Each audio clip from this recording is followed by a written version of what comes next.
नमस्कार। आज हम संवाद की उस दुनिया में उतर रहे हैं जो अक्सर शब्दों के पीछे छिपी रहती है।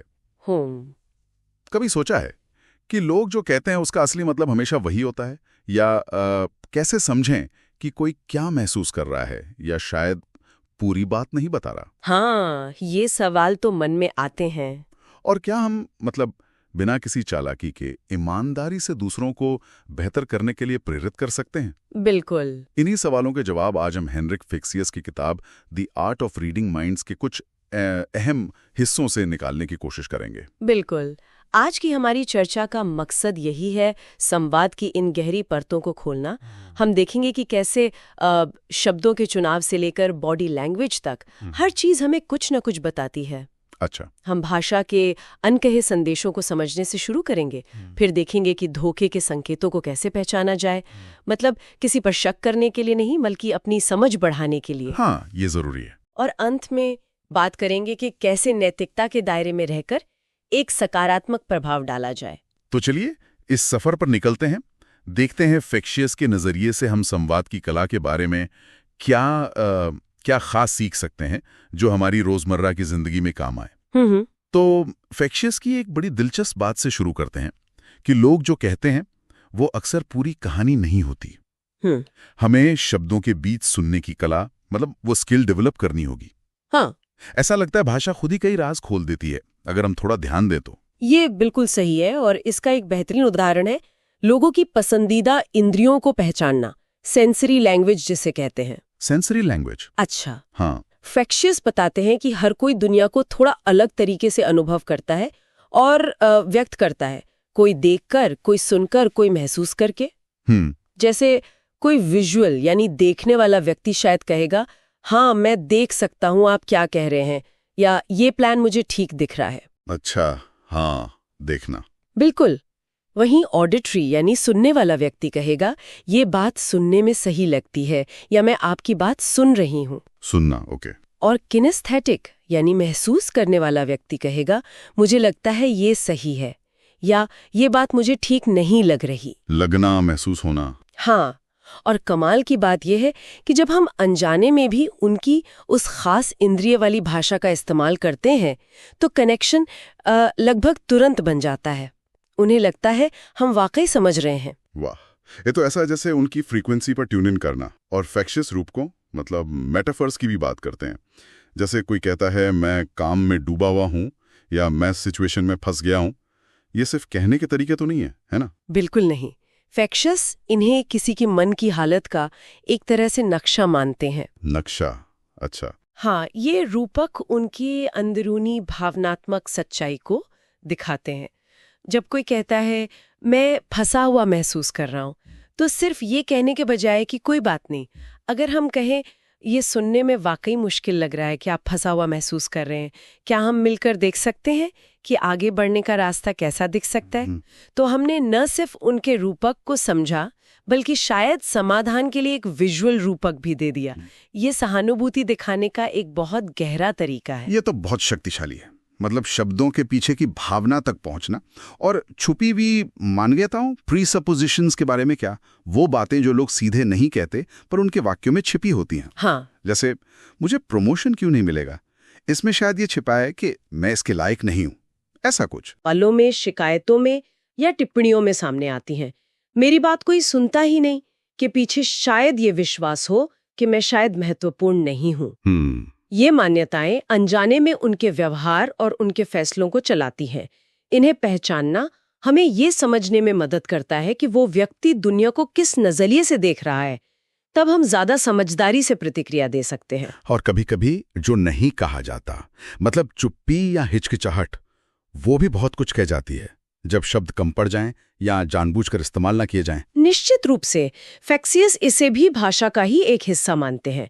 चुप्पी, लंबे ठहराव, अधूरे वाक्य या अचानक से टॉपिक बदल देना, ये सब संकेत हो सकते हैं कि सतह के नीचे कुछ और चल रहा है। जैसे कोई उदाहरण? मान लीजिए कोई पूछे छुट्टियां कैसी रही, और जवाब मिले ठीक थी, और साथ में एक अजीब सा ठहराव हो, तो शायद वो ठीक का मतलब वाकई ठीक नहीं था।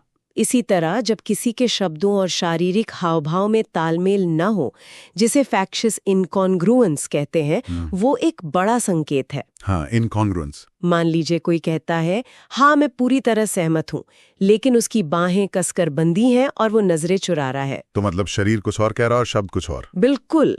फैक्शियस का मानना है कि शरीर अक्सर ज्यादा ईमानदार होता है। जब कोई दुविधा में हो, असहज हो या सच छिपा रहा हो, तो ये असंगति दिख सकती है। तो ऐसे में क्या करें?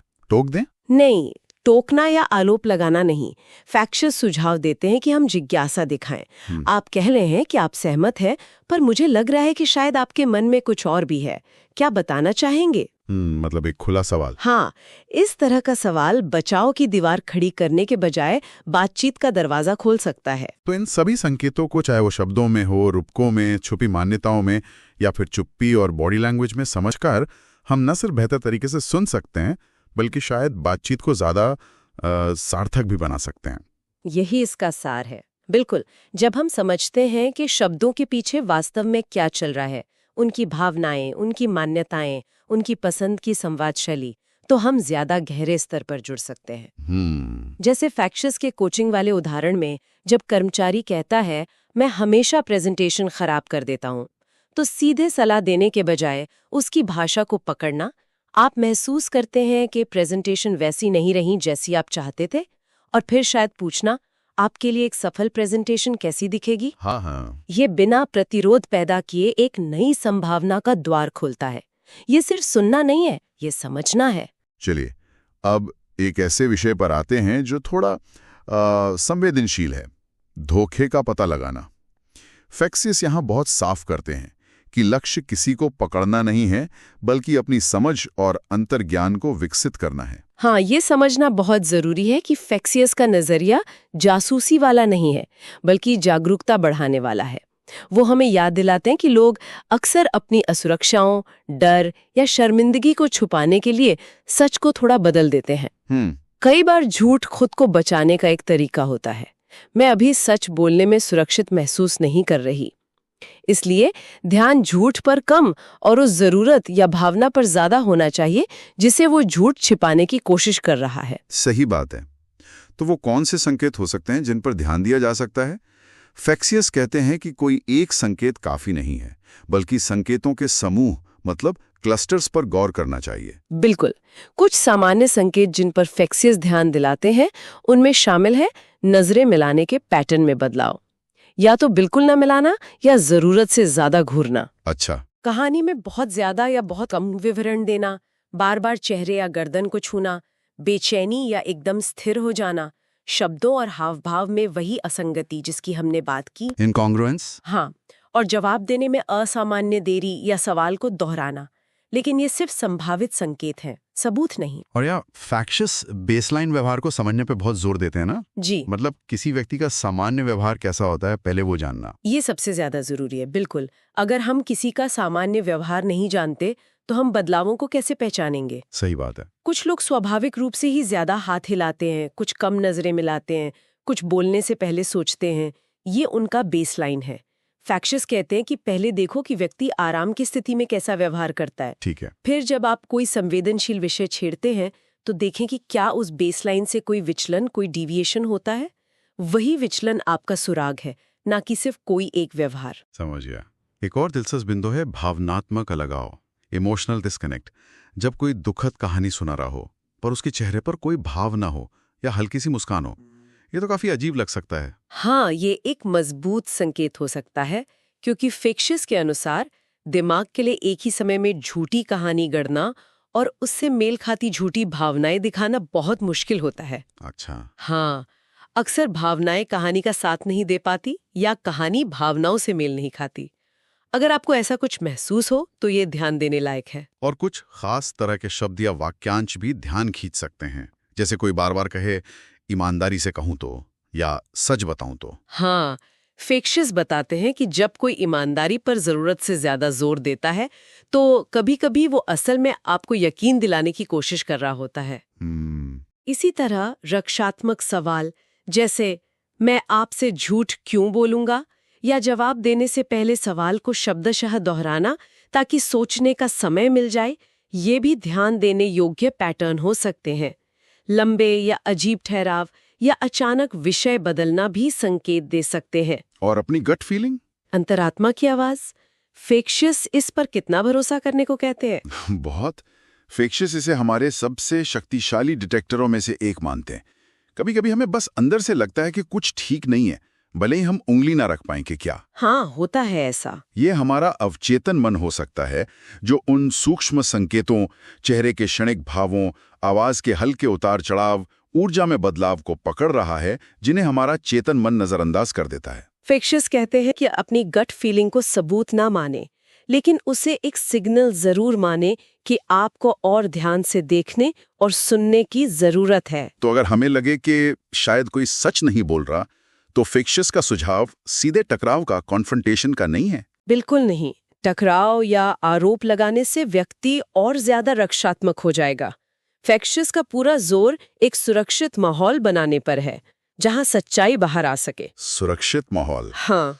क्या तुम झूठ बोल रहे हो पूछने के बजाय वो सुझाव देते हैं कि कुछ ऐसा कहें, मुझे लग रहा है कि शायद इस कहानी में कुछ और भी है, या ये आपके लिए कहना मुश्किल हो रहा है? मैं समझने के लिए यहाँ हूँ। सहानुभूति दिखाना। हाँ, ये दृष्टिकोण ईमानदारी को आमंत्रित करता है, डर को नहीं। सहानुभूति हमेशा टकराव से बेहतर काम करती है। ये बात तो कार्यस्थल पर भी लागू होती होगी, जहां शायद झूठ ज्यादा सूक्ष्म हो, जैसे कोई कहे हाँ प्रोजेक्ट लगभग पूरा है, जबकि असल में नहीं है। बिल्कुल।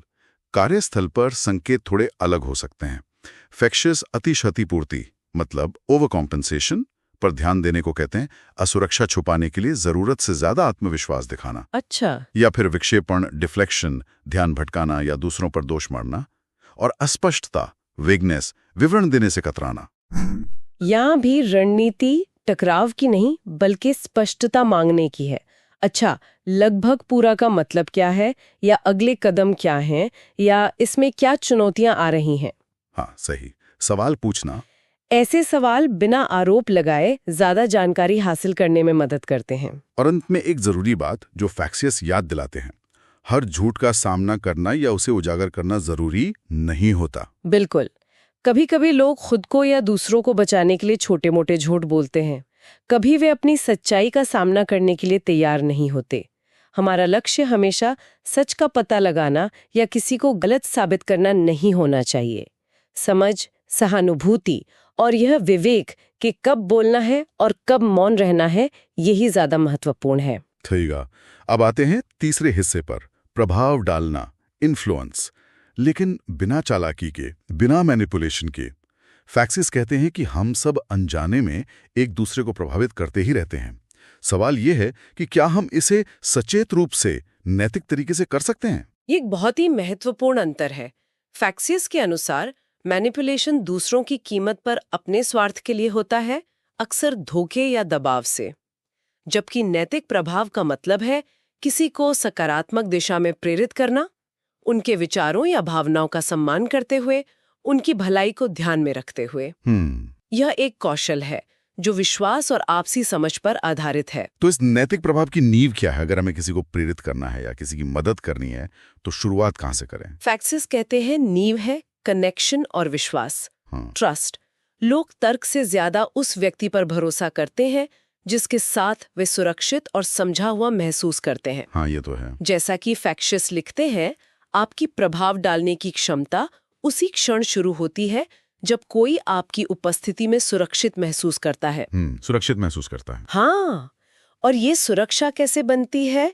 उन्हीं तकनीकों से जिनकी हमने पहले बात की। सच्ची नजरें मिलाना, सामने वाले के हाव भाव और ऊर्जा से तालमेल बिठाना, जिसे मिररिंग कहते हैं, ध्यान से सुनना, उनकी भावनाओं को समझना और मान्यता देना। बिना कनेक्शन के प्रभाव डालने की कोशिश अक्सर मैनिपुलेशन जैसी लगती है। और पारस्परिकता का नियम, रूल ऑफ रेसिप्रोसिटी, ये विचार कि जब हमें कुछ मिलता है तो हम वापस देना चाहते हैं।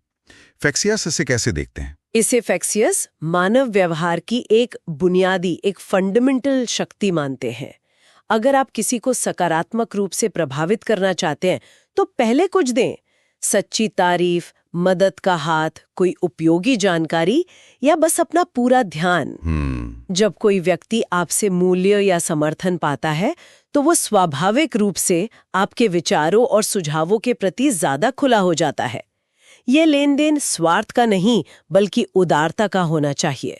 जानकारी को प्रस्तुत करने का तरीका, जिसे फैक्शियस फ्रेमिंग कहते हैं, ये भी बहुत मायने रखता है। मतलब एक ही बात को अलग अलग तरीके से कहना। बिल्कुल। फ्रेमिंग का मतलब है आप अपने संदेश को किस संदर्भ में रखते हैं, किस तरह पेश करते हैं। फैक्शियस का उदाहरण ले, किसी को सीधे तुम्हें रोज व्यायाम करना चाहिए कहने के बजाय आप कह सकते हैं, मैंने देखा है कि जब मैं सुबह बस 15 मिनट टहल लेता हूँ तो दिन भर कितना अच्छा महसूस करता हूँ। क्या तुमने कभी ऐसा कुछ आजमाया है? हाँ, फर्क तो है। पहला तरीका आदेश जैसा है, जो शायद प्रतिरोध पैदा करे। दूसरा तरीका एक व्यक्तिगत अनुभव और एक सुझाव साझा करता है, जो जिज्ञासा जगा सकता है। शब्दों का फ्रेम बदलने से प्रतिक्रिया बदल सकती है। और फिर से वही बात, उनकी भाषा का इस्तेमाल करना, वर्बल मिररिंग, ये विश्वास बनाने के साथ साथ प्रभाव डालने में भी मदद करता है। हाँ, फैक्शियस इस पर फिर से जोर देते हैं। जब आप किसी व्यक्ति के पसंदीदा शब्दों, विजुअल, ऑडिटरी, किनेस्थेटिक, उनके रूप को या उनके बोलने की लय और लहजे का इस्तेमाल करते हैं तो आप अनजाने में ये संदेश देते हैं, मैं आपकी तरह हूं, मैं आपको समझती हूं। जब कोई कहता है मैं इस प्रोजेक्ट को लेके बहुत अंधेरे में महसूस कर रहा हूं, तो आप कह सकते हैं, मैं समझ सकती हूं कि अंधेरे में महसूस करना कैसा लगता होगा। चलिए देखते हैं कि हम इस पे कुछ रोशनी कैसे डाल सकते हैं। वाह, उनकी ही भाषा में जवाब। हाँ, उनकी भाषा में बात करने से आप उनकी दुनिया में प्रवेश करते हैं और वहां से मार्गदर्शन देना ज्यादा स्वाभाविक और प्रभावी होता है। और सीधे बताने के बजाय सवाल पूछना क्यों बेहतर है? क्योंकि सवाल सोचने पर मजबूर करते हैं और एक तरह से ओनरशिप पैदा करते हैं। जब हम किसी को बताते हैं कि उन्हें क्या करना चाहिए, तो वे या तो सहमत होते हैं या असहमत या बचाव करते हैं। हाँ, लेकिन जब हम सही सवाल पूछते हैं तो हम उन्हें खुद समाधान तक पहुंचने में मदद करते हैं। तुम्हें अपना नजरिया बदलना होगा के बजाय पूछें, इस स्थिति को देखने का कोई और तरीका हो सकता है क्या? या अगर तुम इस लक्ष्य को पाना चाहते हो तो पहला छोटा कदम क्या हो सकता है? जब विचार उनका अपना लगता है तो वे उस पर अमल करने के लिए ज्यादा प्रेरित होते हैं। फैक्शियस इमोशनल एंकरिंग की भी बात करते हैं। ये थोड़ा जटिल लगता है, भावनाओं को किसी इशारे से जोड़ना। क्या ये नैतिक है? हाँ, इसे सावधानी से समझना जरूरी है। फैक्शियस की व्याख्या के अनुसार यह किसी में नई भावनाएं डालने के बारे में नहीं है।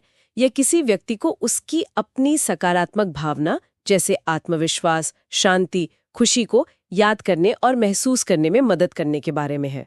अच्छा, उनकी अपनी भावनाएं। हाँ, जब वो व्यक्ति उस भावना को तीव्रता से महसूस कर रहा हो तब आप उसे एक सूक्ष्म, यूनिक संकेत से, जैसे कंधे पर हल्का स्पर्श या एक खास शब्द, उससे जोड़ सकते हैं। बाद में उस संकेत को दोहराने से उस व्यक्ति को उस सकारात्मक स्थिति से फिर से जुड़ने में मदद मिल सकती है। कोई उदाहरण? मान लीजिए किसी को प्रेजेंटेशन से पहले घबराहट हो रही हो। आप उसे उस समय की याद दिला सकते हैं जब वो बहुत आत्मविश्वासी महसूस कर रहा था। जब वो उस भावना में हो, आप शायद कहें, बस यही ऊर्जा बनाए रखना। ठीक है। बाद में प्रेजेंटेशन से ठीक पहले आप धीरे से वही शब्द ऊर्जा कह सकते हैं, उसे उस आत्मविश्वास की स्थिति से जुड़ने में मदद करने के लिए। ये उनके अपने संसाधन का उपयोग करने में मदद करना है, ना कि उन्हें नियंत्रित करना। समझ गया। और शब्दों के अलावा हमारे हाव भाव, हमारी शारीरिक भाषा का कितना असर होता है? Non verbal influence. फैक्शियस मानते हैं बहुत ज्यादा। आपकी खुली और स्थिर शारीरिक मुद्रा, ओपन पोस्चर, आत्मविश्वास और स्वागत का भाव देती है। बातचीत के दौरान सहमति में सिर हिलाना, नॉडिंग, सामने वाले को प्रोत्साहित करता है।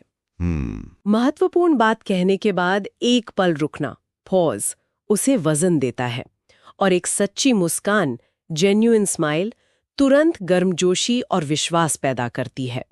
जब आपकी बॉडी लैंग्वेज आपके शब्दों और इरादे से मेल खाती है तो आपका प्रभाव कई गुना बढ़ जाता है।